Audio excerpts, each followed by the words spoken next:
السلام عليكم ورحمة الله وبركاته. الشماعة بدنا جيان دفتن ردفتوني channel kana warremo ila amma channel kana insenin channel abba muslim kana subscribe like share wali goda senati barnoota hedduu jala jira irraa barada barnoonni narra isiniif qabadee dhufee waan osoo isin hin beekin daataa keessanii fi waa hunda isin dura fixu jiru waan kana facebook keessan keessa seentanii akka sirreeffatanii isin bersuu deema. wanti kun maal yoon anjette facebook keessa gizee seente akkanumatti viidiyoo nosooti irratti hin tuqiniif maaf taphate jechuudha. Mee waan kanas seennee waliin ilaalla. Warreen immoo maatii channel kanaa taatanii jirtan like godhuudhaan barnoota keenyaa jalqabnu. Facebook keessan keessa seentan waan kana sirreeffachuudhaaf mee waan dura waan kana waan sirreeffachuu deemnu kana dura isin agarsiisu laalammas keessa seenna. Ittiin banneen viidiyoo osoo hin tuqiniif laalamma kanarraas hin dhuftan ittiin banneen viidiyoo in banne man video sumaan in baliniif maaf gadhiifama waan kana akkami sirreeffannaa waan jiru as gubbanne tuytan iddoo tanarratti settingii tana keessa seentan dura settingii private tana keessa seentan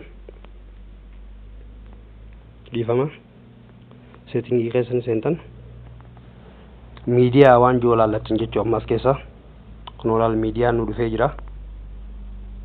Amala akka tokkoffaarra jiru kun wifi fi mobiiliinis yoo fayyadamu data fi wifi dhaafnis yoo fayyadamu jiraatte akka taphatu jechuuf viidiyoon osoo irratti hin tuqin kan jalaa kun ammoo wifi bichaadhaan akka taphatu kanarra yoo tuqxanis isinirraa dhaabbate jechuudha. Kun ammoo lachuutu irrattuu data yoo fayyadamu jiraattes wifi dhaan yoo fayyadamu jiraattes kajalaa kanarra raayitii goonaan sirraa dhaabbatee jira jechuudha.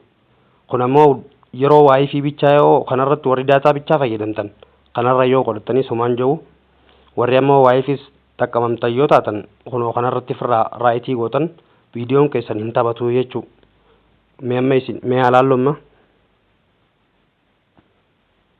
mee keessaa seennu mee wanta akkan dubbatu jechuu osoo nan ittiin badin mee ammas bakka san wanta goonee alaallu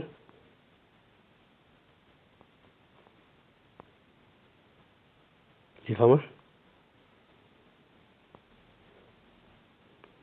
memma kanarra goonee laallammaas laal gartanii akkasii dhuftanii miidiyaa kanarratti miidiyaa kajoo kanarra seentanii ofirraa cufuu qabdanii jechuu. Warri waayifaa fayyadamtan waayifaas warri taqqamamtan jala kanarra firraa raayitii gootanii jechuu. Warri ammoo waayifaan taqqamamne kunootii walakkaa kanarra firraa gootanii isinirraa dhaabbatee jira jechuudha. Kunootii isinirraa dhaabbatee jira. Obboleeyyiin kiyya nu jajjabeessaa like subscribe share walii godhaa. Warri maatii channel kanaa taatanii jirtanis beekumsa hedduutu as jala jira seenaarraa bara